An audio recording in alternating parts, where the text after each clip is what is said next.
Good evening, my friends. This is Angie Stewart from Miami Inner Light here in Kardec Radio. So we are doing this interactions, these study books every Thursday. We used to do every other Thursday, but now due to the conditions, we are all in our homes. And I think it's really good for us so we can spend a little bit more time together. Even if you can't see our show live, at least you can hear it later on. So let me just confirm everything is happening because I'm trying this new app and I want to make sure everything is working properly. Oh, yes, I can see. Oh, let me use my view. I can see myself, so it's very good. Okay, so before I start, I know there is nobody here yet, but I really would like to know how you are feeling because, you know, we are all going through hard times. Of course, everyone is in a different position, a different position of mind, but also in their homes with different types of difficulties. Some people are very stressed about their jobs. We have jobs, we will not have jobs, have food, don't have food. So, you know, it's very important for us to try to relax, try to be positive, to be connected with positiveness, to be connected with the Almighty. And besides everything we are already doing, like I'm sure a lot of people are praying, like if you are following me, we pray every single night at 10 p.m., including here. So when we are closing the studies, we do a prayer for our whole planet, for ourselves, for the good health. But, you know, I encourage you also to do some kind of activity. And then you're like, it's very difficult. How are you going to do some kind of a physical activity?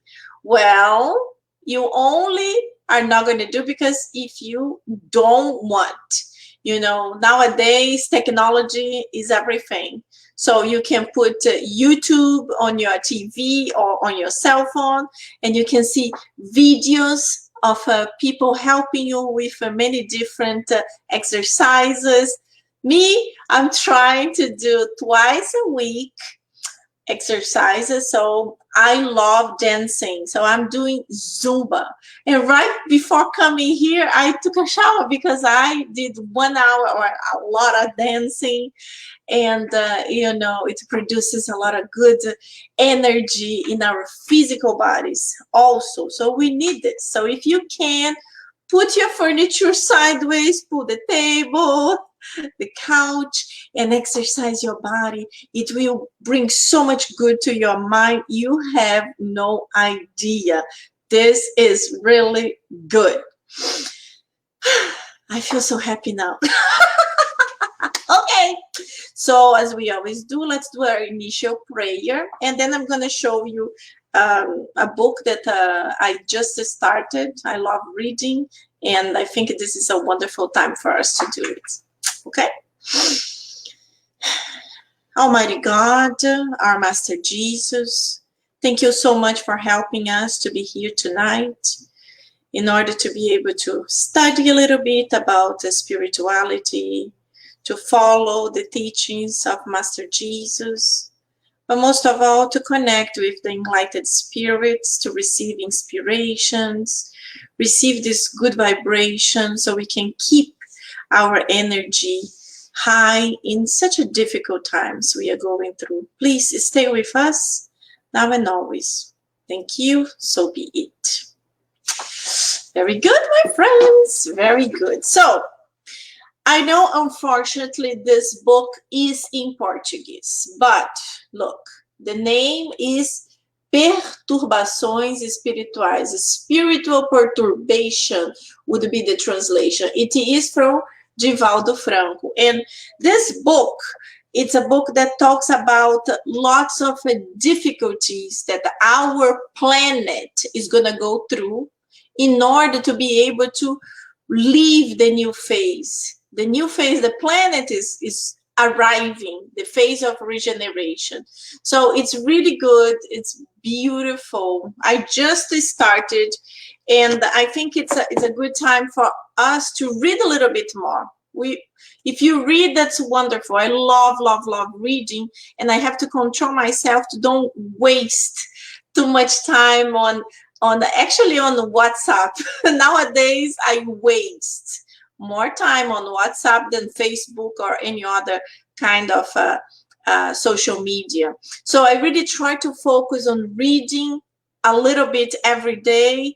And I think this is so good for us. I absolutely love history. This is another book. I live in Coconut Grove, so I always like to buy books of the locations that I live. I lived in Brooklyn, New York, so I have a bunch of books from Brooklyn, and then I went to Jersey City. I bought books about Jersey City, and now I'm Coconut Grove. So if you enjoy history, this is also very good. But we are here to talk about spirituality. So this is our book. We have been studying it for a long time. And today we are going to read chapter 22, Piece of Conversation. So I'm using a new tool here. I'm going to try to see if I can share my screen without messing up too much. Let's hope it's gonna work. So let me see. Okay. Oh, I think it's working. Very good. So let me put a little like this, like this. So Piece of Conversation is a text that was written by Brother X. I already explained to you guys in the past who was Brother X, but I think it's good to read again. So his real name was Humberto de Campos, and as you can see here, he was a member of Academia Brasileira de Letras. So he was a writer, he was a poet, he wrote many books. He is specializing in short texts, and he was extremely intelligent guy, and he died very young. Look, 48. At 48 years old, he died in the apex of his career. So he was very famous when he died. So his family was lived much longer after him. So as we know, he had problems because through the mediumship of Chico Xavier, this is the Wikipedia of Chico Xavier. So through the mediumship of Chico Xavier, he wrote many books, and he started with poems. You can come to the Wikipedia later on. I will post all the links in Miami Inner Light, so you can check it out. And you can see here, 1.4, the lawsuit from the widow of Humberto de Campos. Because when Chico Xavier published the book, he mentioned that some of the chronics were from this spirit. And then, long story short, the family didn't believe in Spiritism, didn't believe in spirits, but if you're saying it's from my husband, so you have to pay me. So it was difficult for Chico Xavier. He ended up in jail. So it was really tough for him. But thank God, later on, everything was decided positively. Chico was able to get out of jail, but the spirit of Humberto de Campos decided not to publish any chronics anymore with his own name. He was going to use a nickname in order to be able to protect Chico. He didn't.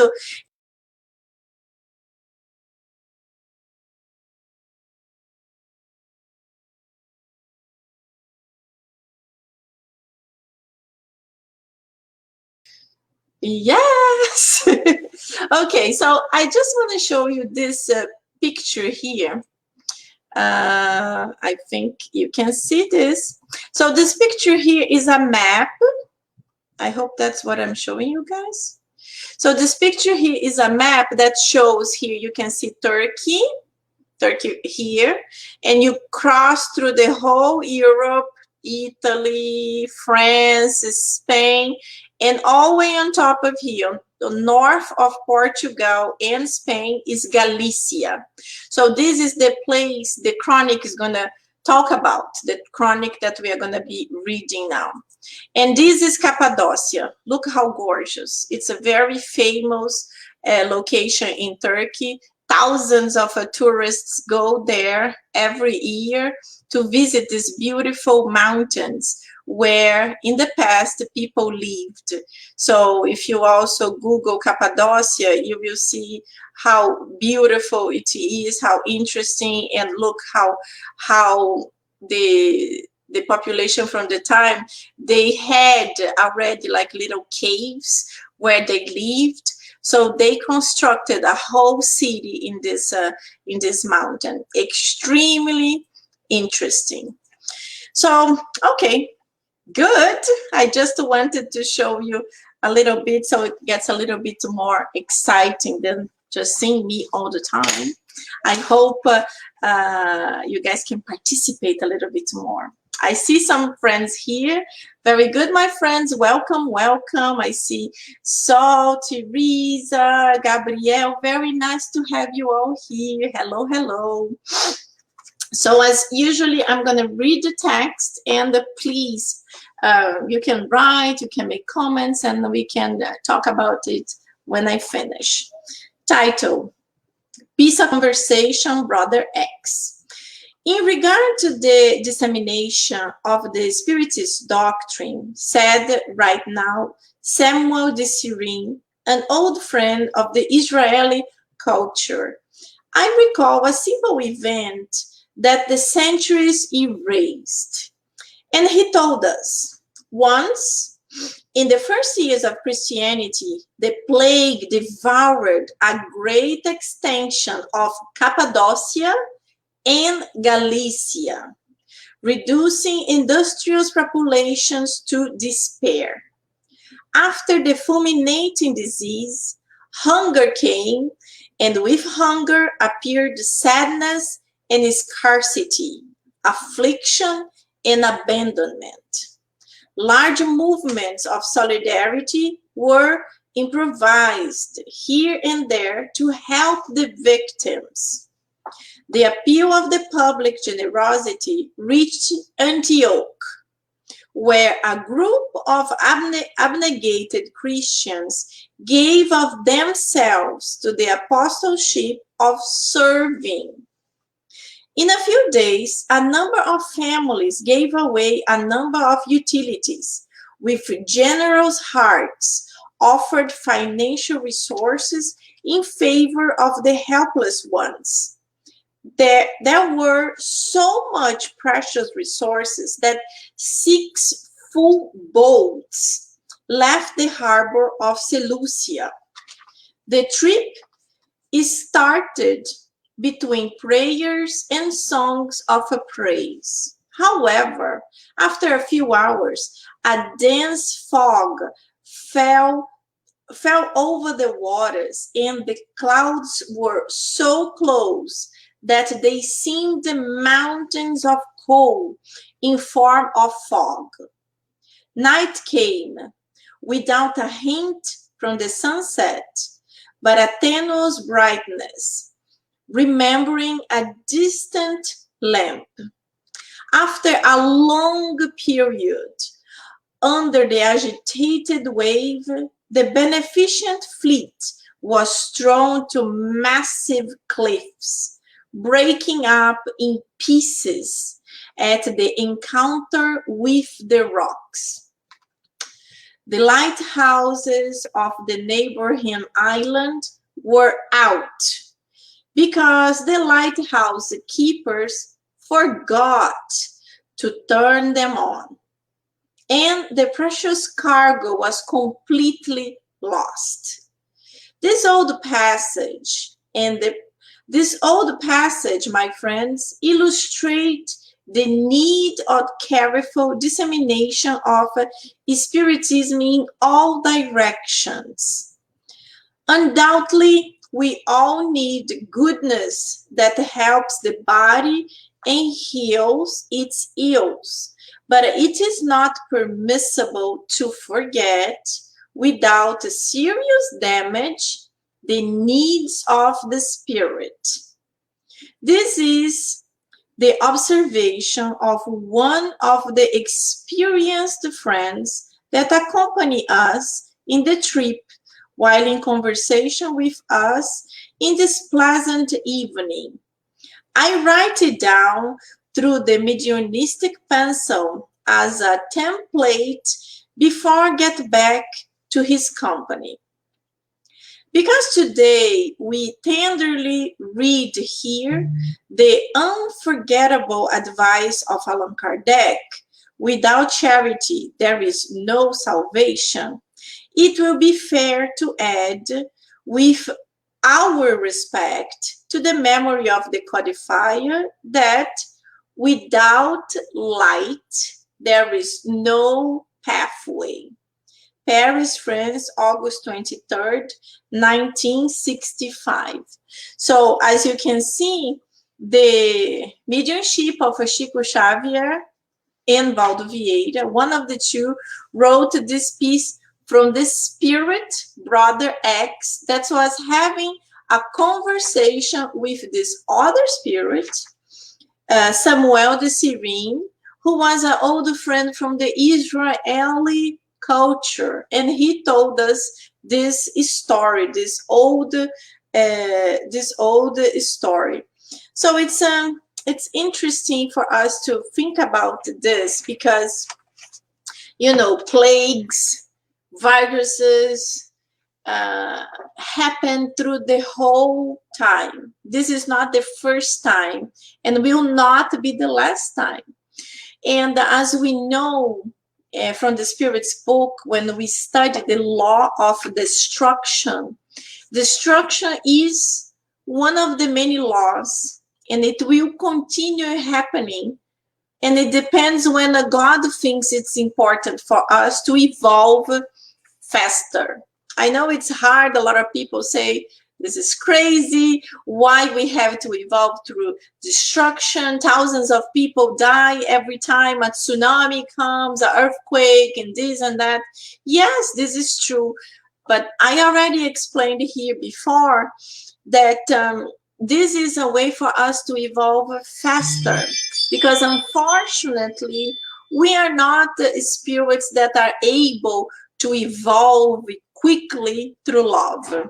We always have issues. We always have a hard time to evolve through love. So many times we need to evolve through pain in order to evolve faster. And we know that every time there is pain, there is a lot of pain, people get together to help each other. And this is very beautiful. We have seen in many hard times that a lot of communities, they get together to be able to help others. We see many times that many countries get together to help others. For example, the last time there was like a terrible situation in the Bahamas, I think it was Bahamas, and last year, and or Barbados. No, I think it was Bahamas. And there was a terrible flood. A lot of people lost everything they had. So there was a huge community everywhere getting together in order to help them. Even here in Miami, I was able to go to one of their churches with lots of donations that I got from different friends, different neighbors, and I was able to donate there and help them to pack. They were packing many bags to be brought there and to help people. So in these difficult times, that's when we see the real love from people showing off and finally helping. And when we bring it to right now, we see a lot of celebrities, a lot of people helping, donating huge sums of money to help to discover to, to discover vaccines, to develop vaccines, and this is beautiful. And we want more this. We want more and more and more this. Even with us, you know, maybe you say, "Oh, but what can I do? I didn't do much." But we can always do something. We can always do, and you know, like I mentioned here in my neighborhood, we have the Facebook of the neighbor that I call Next Door. So in Next Door, I saw a lot of advertisements of people offering themselves to go to the supermarkets or pharmacies to elderly people or to people that couldn't leave their home. So it's always, we can always do something. We can always do a little bit. And even if, for example, you have someone that works for you, and this person, you cannot have this person working right now because it's dangerous. You don't want this person to be risking to get sick or to your family to get sick. So if you can make an effort to help this person, to pay this person, even if this person is not working, this is a blessing. This is your personal little charity. So this is very good. And coming back, let me see if there is anyone here. And aha, oh, I'm learning. You see, Saul, this is so cool. I like this new feature. So Saul said, I have this book, I need to read it again. Are you talking about Perturbações Espirituais? It's a great book. It's a really good book. Read it again, read it again. So when we come back here to the story, it mentions exactly this. It mentions in this time from Cappadocia to Galicia. It's a very long region, as I mentioned, as I showed before. Let me see if I can show the map again, how far it is. I don't know if you can see it. I'm still learning with my new tool. So yes, look, it's really far away. You can see Turkey to Galicia. So as this story says, from Turkey all the way through this to Galicia, they were all having very difficult issues with hunger. So here is what he is saying again. The plague devoured a great extension of Cappadocia and Galicia, or Cappadocia and Galicia, not through it, but Cappadocia and Galicia, reducing industrious populations to despair. So after fulminating disease, hunger came, and with hunger appears sadness and scarcity, affliction, and abandonment. So we know this always happens, and we know the population gets desperate. And in the past, there was not much of communication. You know, in the past, there was no airplanes, there was no TVs, live TVs, there was no internet. So the communication came very slowly. The fastest way was through boat.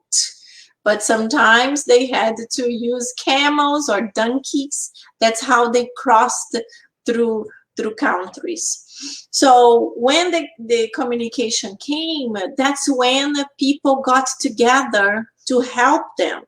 And as in the text says that this problem reached the apostleship. Sorry, let me see what it is.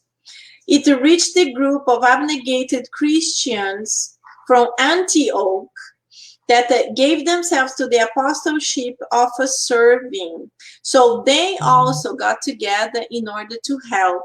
So imagine this huge group of people that decided to get a little bit from each other to help those communities of people in starvation and despair. So it mentions here that there were so much precious resources that six full boats left the harbor of Seleucia, and the trip started between prayers and songs of praise. So when they left the harbor going to Seleucia, everything was good.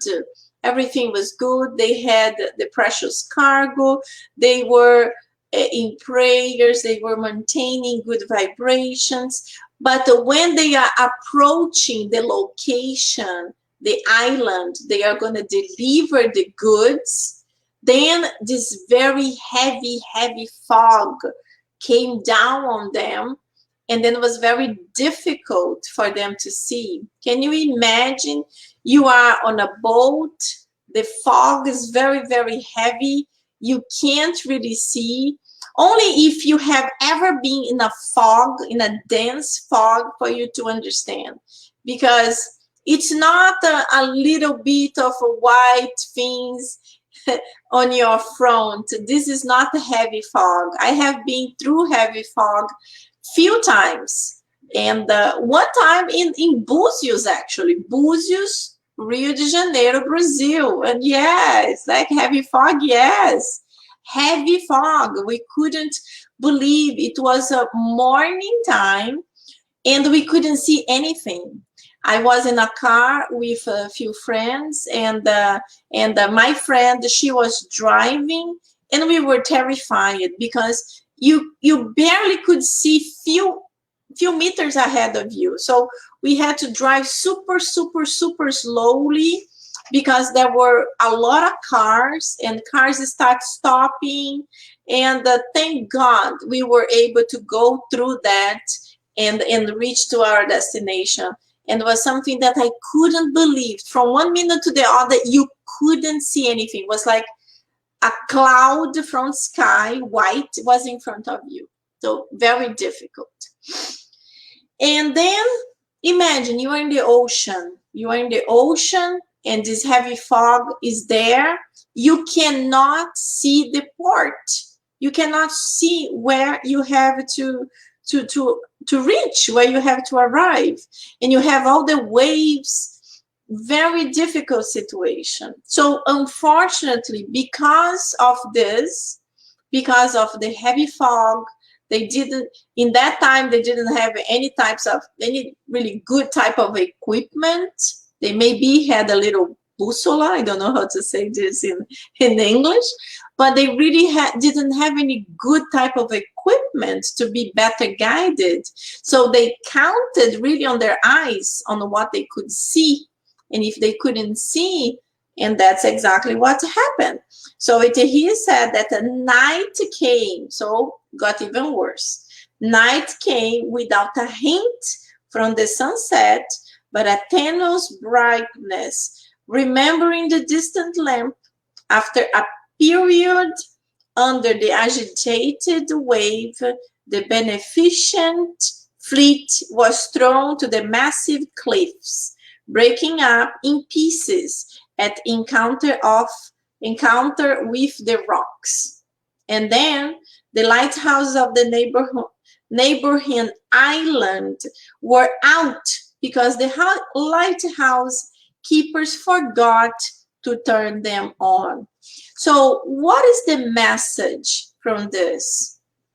It's difficult for you to grasp the message from the text. The people who got together, extremely solidary people, so they very charitable, so they collected from the few things they had to give away to this community that needed so much. But the community really didn't, how can I explain better? The community, to be able to receive, you have to be prepared to receive. You have to have open arms, open hearts. You have to turn on the light of your heart, but of course, also the light of where you live. So people that want to help you, they can see how to reach you, how to go there, how to find you. So these are, there are two interpretations that you can think about. you can think about these two, that they needed physically help, but also spiritual help. So was really a lesson for them to receive. Because for us to be able to help someone, that person needs to be open to receive the help. Yeah, sometimes it's easy for us to, oh, this is a bottle of water. Here's, oops, what is the bottle? Here is for you. But if that person is not prepared to receive that bottle, maybe she's going to lose it. Maybe she's not going to see it.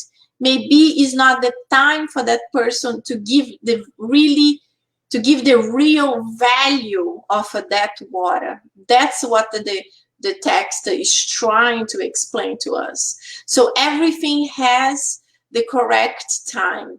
There is a correct time for us to give, but there is a correct time for the people to receive. We can't have the same type of interpretation in a Spiritist center. So in the Spiritist center, we give healing passes. We give the energy.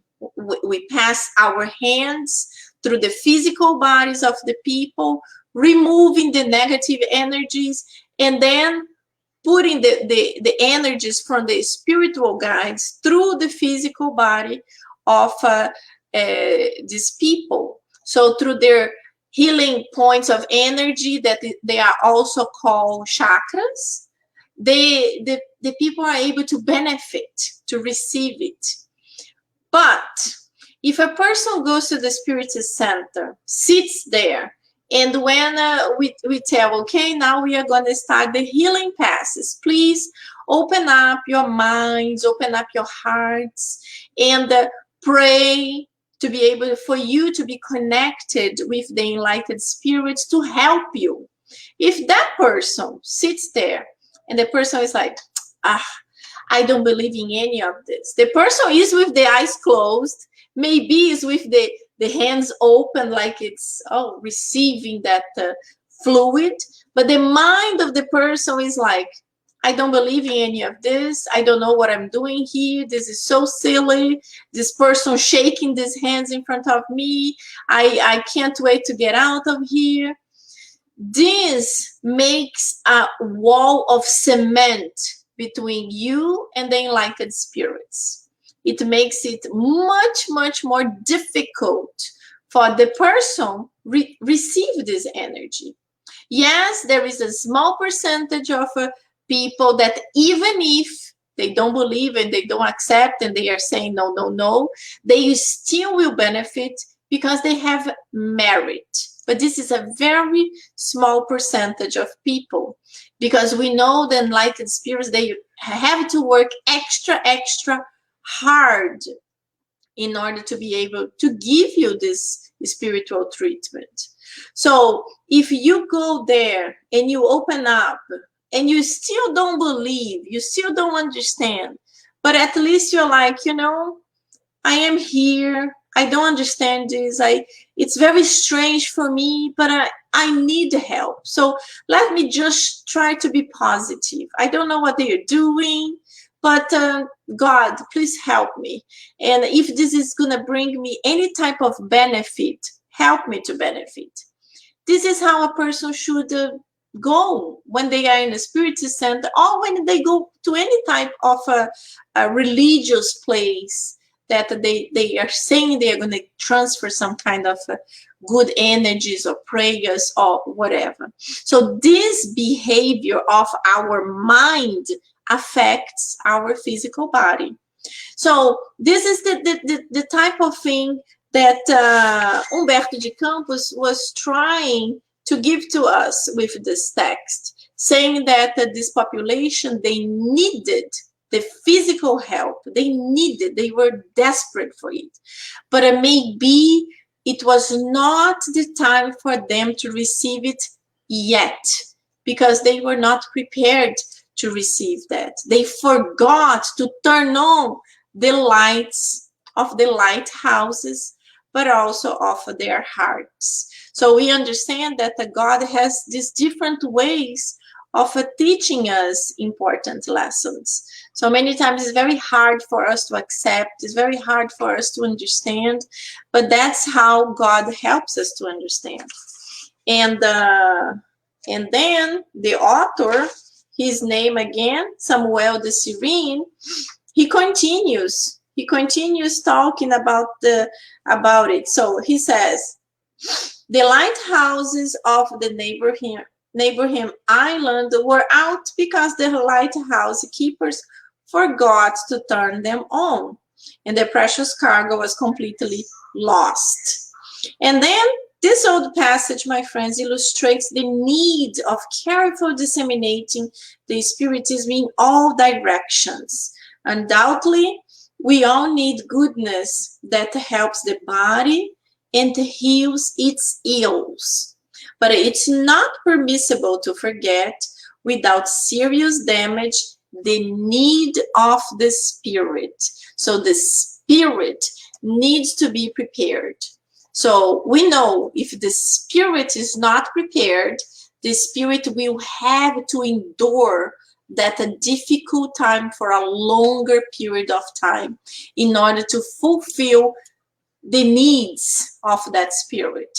So this is what he's trying to explain. And then the last paragraph. This is the observation of one of the experienced friends that accompany us in the trip while in conversation with us in this pleasant evening. So this is Humberto de Campos describing his friendship with the spirit that told us the story. So he said he's writing, so he cannot forget, and he will go back to talk to his friend.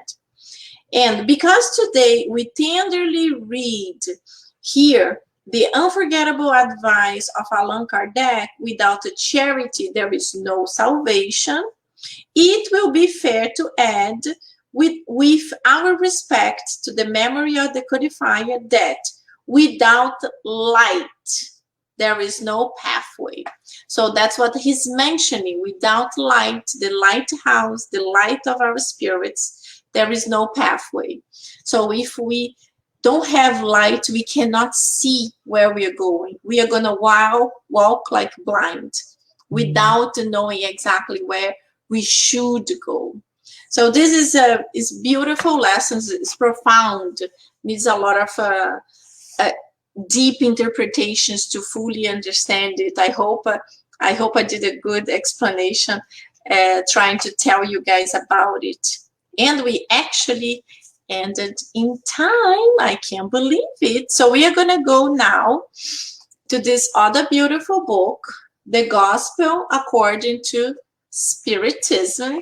You guys didn't write anything, didn't comment anything, or is it too difficult, or it was too easy? I don't know. How are you all doing? Is everything good? Are you all hanging there, trying to be positive? It's not easy, guys. It's a tough time, but you know, we have to keep our light on.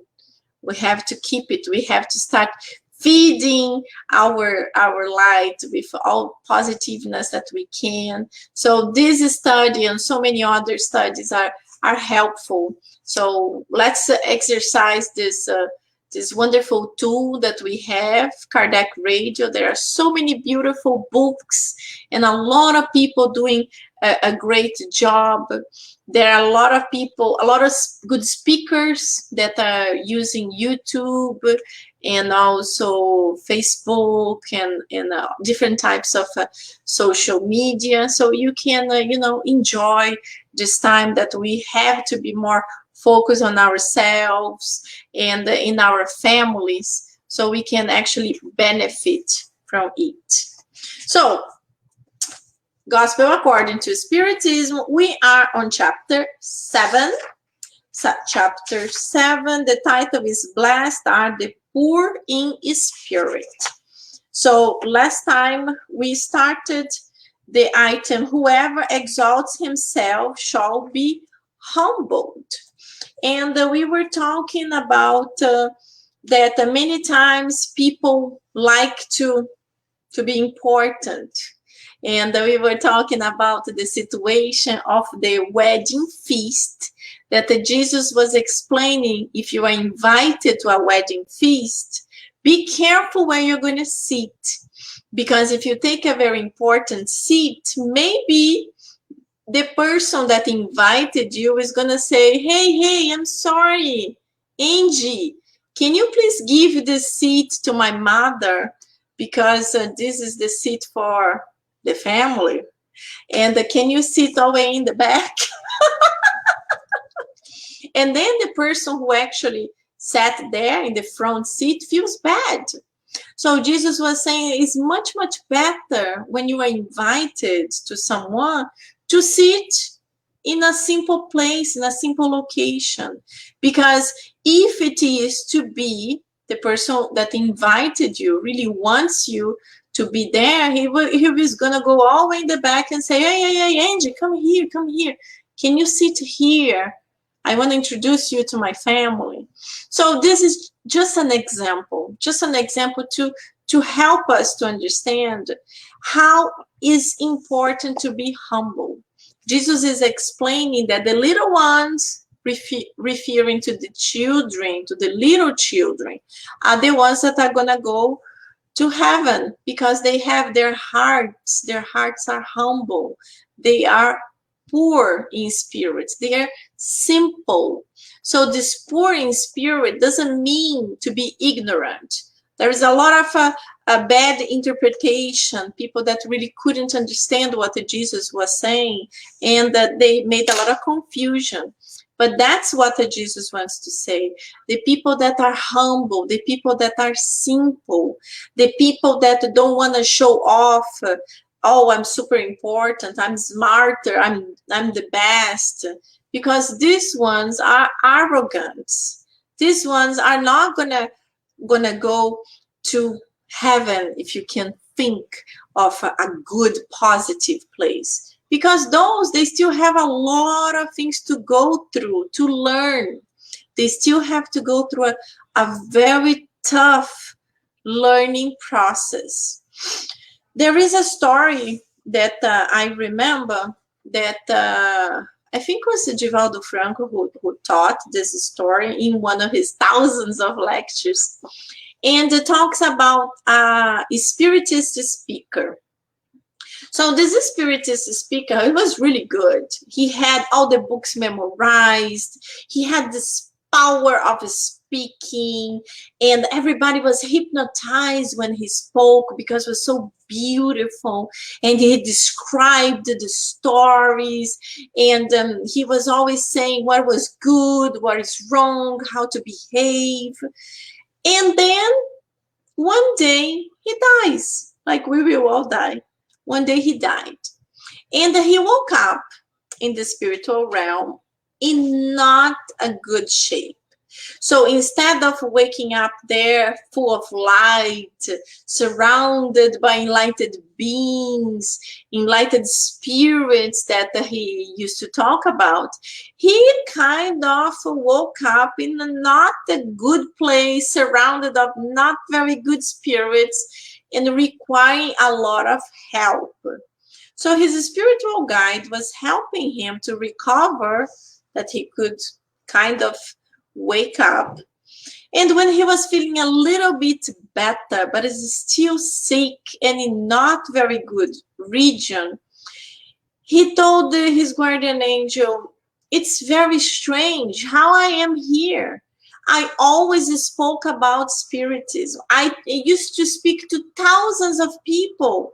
I help thousands of people. I am in a wrong place. Something is wrong. This is not right.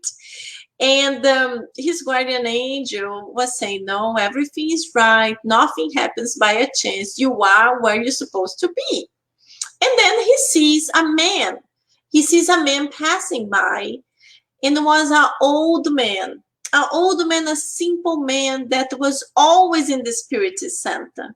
And he recognized him. And he said, I recognize that man. I think his name is John. He was in all of my lectures. Can I talk to him? Something is wrong. He knows me.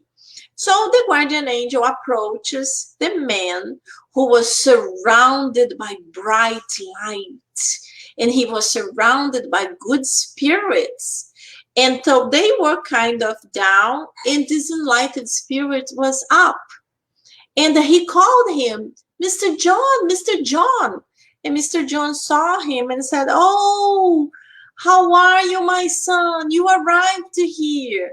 And he said, "Yes, Mr. John, can you tell him," the guardian angel, "that I was the speaker. I was the speaker in the Spirit Center that you saw so many times, that I used to talk to thousands of people." And Mr. John looked to the guardian angel and said, "Yes, yes. He was the speaker, and I used to be there all the time. I had a very tough reincarnation. I was a very simple man, uneducated. I worked very hard with my hands. It was a very tough life. But I'm very proud that I was able to follow all your instructions." And then the speaker said, "Yes, this is wonderful. You follow my instructions. I gave the instructions. So I don't understand how I'm here. I have to be there with you. I have to be like you in your condition." And then his guardian angel looked at him and asked him, "You gave the instructions. Mr. John followed the instructions. Did you follow the instructions that you gave to others?" And then he started thinking, "Yes, of course. If I gave the instructions, I follow them." And the guide said, "Are you sure? Can you reflect about it?" And then that's when the speaker started reflecting, and he started thinking how his life was busy, how he had to maneuver his work, how he used to get stressed, how he used to fight with people, how difficult was his life. He couldn't really do the charity that he was telling people to do because he was very busy. He had to do this, he had to do that. So he was kind of finding excuses for not behave as he was telling the others to do. So basically, Mr. John heard and did. And he, the speaker, was telling everybody the good things to do, but he himself didn't do it.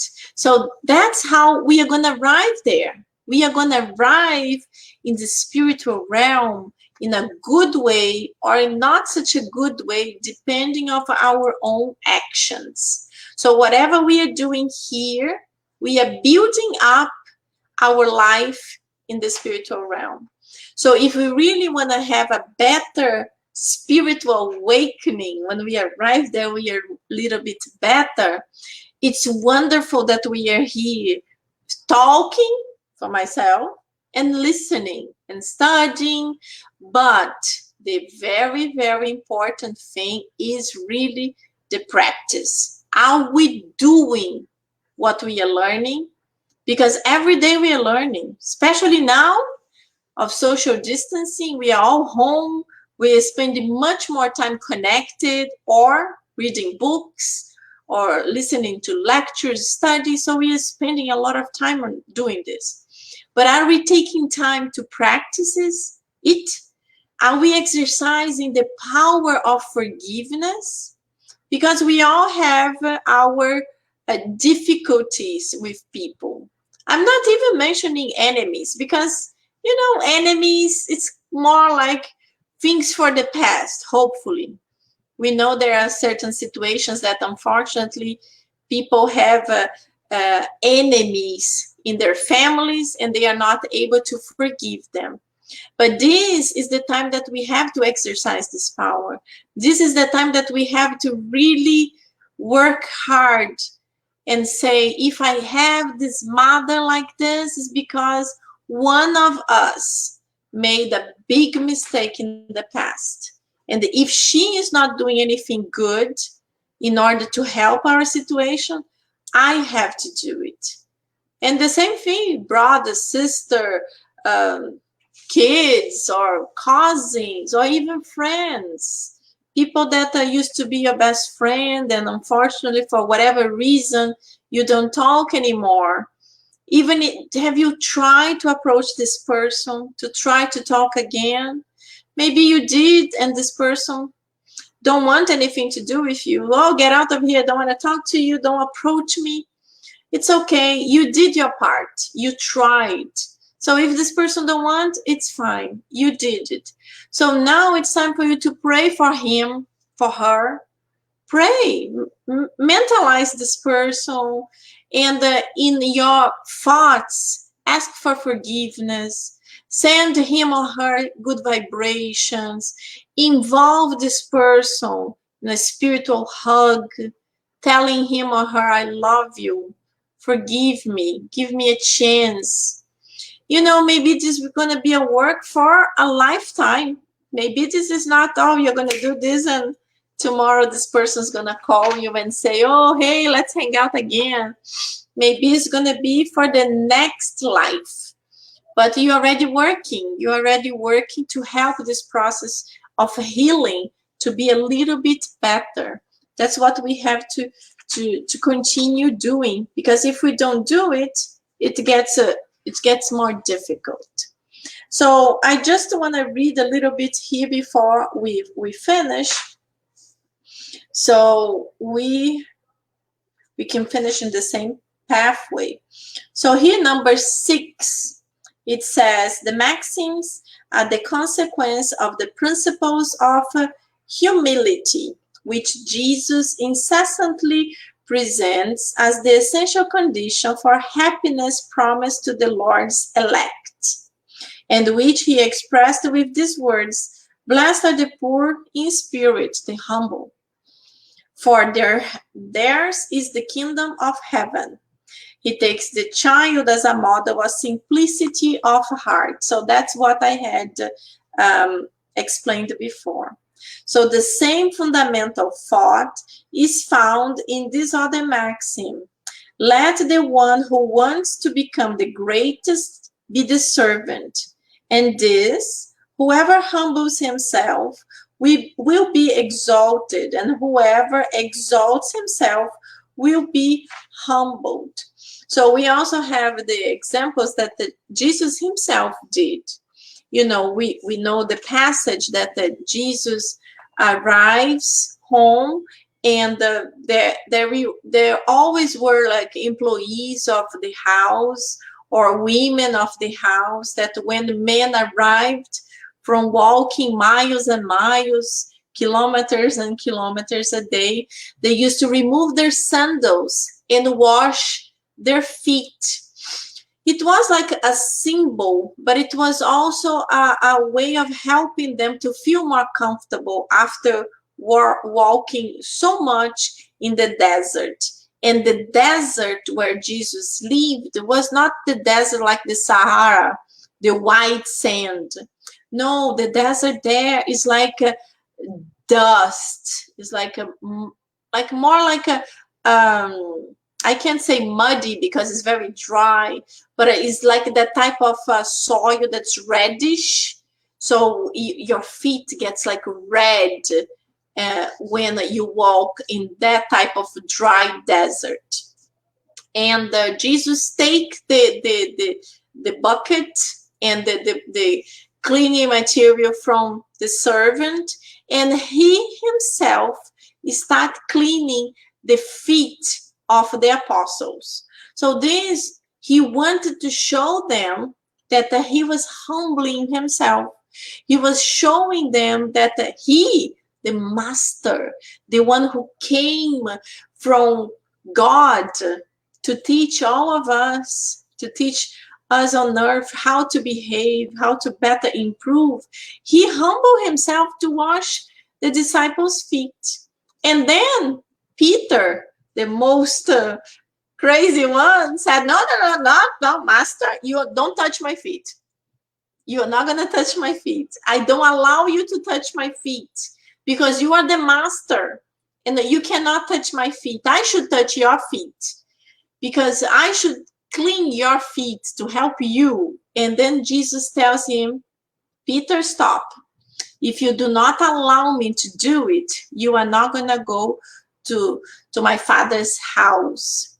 Telling Peter also that he needed to learn how to receive something, because it's important for us. It's important for us. Many times we are used to give things, or to give love, or to give help, or whatever.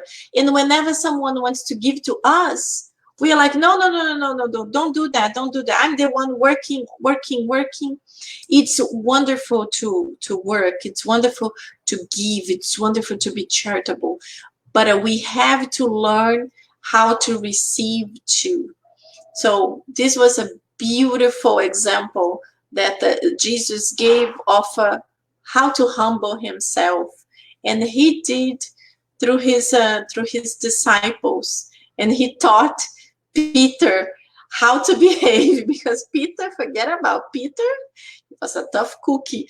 Peter, he was very much like us, and he himself had to be quiet and accept and understand when the master is talking. All the students learn. So that's how we have to behave. We have to take these beautiful lessons of the gospel and translate to our day actions, trying to understand, am I doing this good, and I'm behaving better?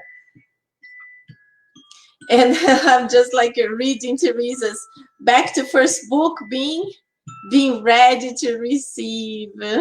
You know, Teresa, some people are always ready to receive. Some people actually just want to receive. And we have to be careful with this too, because we have to do both. Of course, it's much more people are ready to receive than to give, but we have to do both, and it's beautiful. It's really a blessing to all of us. And my friends, it's 9:59.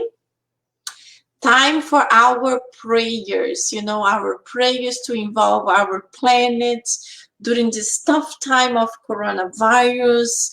Let's just focus a little bit. I forgot to tell you to have your water bottle. I hope you have it, because the enlightened spirits will place their medication especially for you, and you can drink this water through the whole week. Don't let the water to finish. When the water is arriving here, put more water, do a little prayer, and then you can put more water again, so your medication will be there to help you through this time of difficulties that we are facing in our cities and in our beautiful planet. So let's all get together now and relax a little bit to pray for the benefit of our beautiful blue planet. Okay?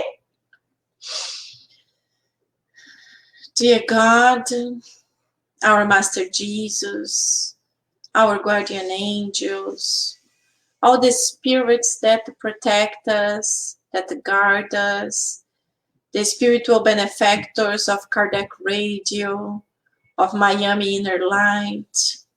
At this moment, we would like to ask you all for your love, for your peace, for the positive energy, to be able to surround us, to protect our physical bodies, to protect our physical homes, to help us to enlighten more our spirit, so we will be vibrating positiveness. Whenever we meet someone that's negative, that's stressed, that's desperate, we will be able to share these good vibrations, calming down the person, helping the person to see that everything happens for a reason, that at this moment we need to be strong in hope, because better times will come and big lessons, important lessons will be learned. So, Master Jesus, surround our beautiful blue planet, surround all the people that are sick, that are trying to recover, protect them, guard them, and help all of us to go through this in the best way possible. Thank you so much. So be it. Very good, my friends. It was great being here with you. This was a blessed time. I hope you enjoyed, and I'm looking forward to seeing you again next week. And let me know if you wanted to know anything different. I was thinking maybe I could start doing the study or doing a lecture or making comments about certain things before we go in the lectures. I'm open to any kinds of comments. Okay, thank you so much. God bless you all.